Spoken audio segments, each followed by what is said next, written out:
En direct de l'UVD, je reçois aujourd'hui Gilles Averrousse, maire de Châteauroux et président de Ville de France. Bonjour Gilles Bonjour, Averrousse, merci d'être avec nous. avec plaisir. Alors en tant qu'ancien ministre et président de Ville de France, comment voyez-vous le rôle des villes moyennes dans l'équilibre territorial et la réponse aux enjeux de la transition écologique? Alors, les villes moyennes, que d'autres appellent des villes à taille humaine, sont les villes de 10 000 à 100 000 habitants, plutôt des villes préfectures, sous-préfectures, qui constituent une armature parfaite du territoire national.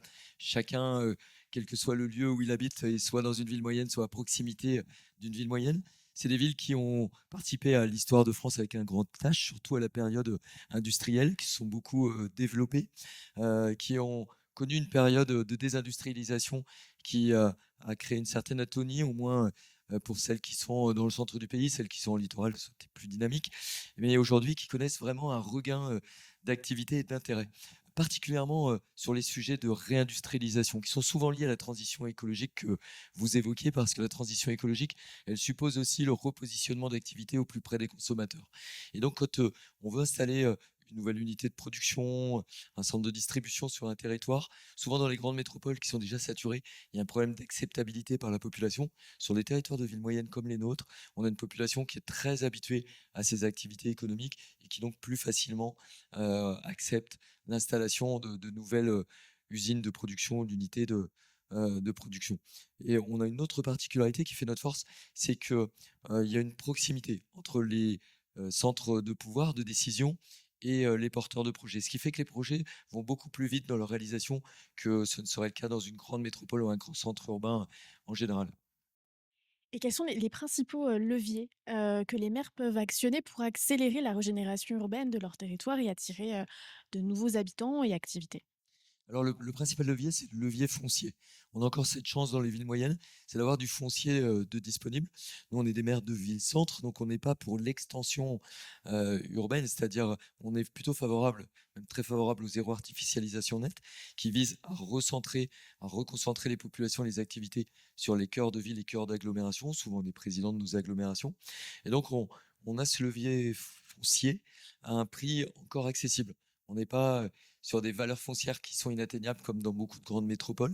Donc ça, c'est un premier élément, parce que souvent, quand vous voulez faire un projet, il faut pouvoir en maîtriser le foncier, il faut pouvoir reconstruire la ville sur la ville. On a aussi des outils maintenant d'urbanisme qui nous permettent de racheter des emprises foncières, de les dépolluer, de recréer un, un écoquartier, quelquefois un quartier-gare. Une bonne partie de nos villes, presque la moitié de nos villes moyennes, sont classées dans le dispositif national Action Cœur de Ville, où on a des moyens publics comme privés. Privés, je pense notamment à Action Logement, qui a des systèmes maintenant de subventions pour aider à la construction de logements pour loger des ouvriers. Donc on a toute une palette d'outils dans une caisse à outils où chaque élu, chaque maire peut choisir en fonction des enjeux de son territoire, de ses priorités, quel sera celui qui sera le plus adapté pour répondre à l'attente de nos citoyens et des projets souvent immobiliers ou industriels. Et qu'en est-il de l'intercommunalité? Peut-elle être un moteur pour des projets urbains ambitieux? L'intercommunalité, elle doit être un moteur. L'intercommunalité, c'est un outil. Ça a été créé pour faire travailler ensemble des communes voisines sur un bassin d'emploi, sur un bassin de vie, et pour leur permettre de mutualiser des moyens d'ingénierie.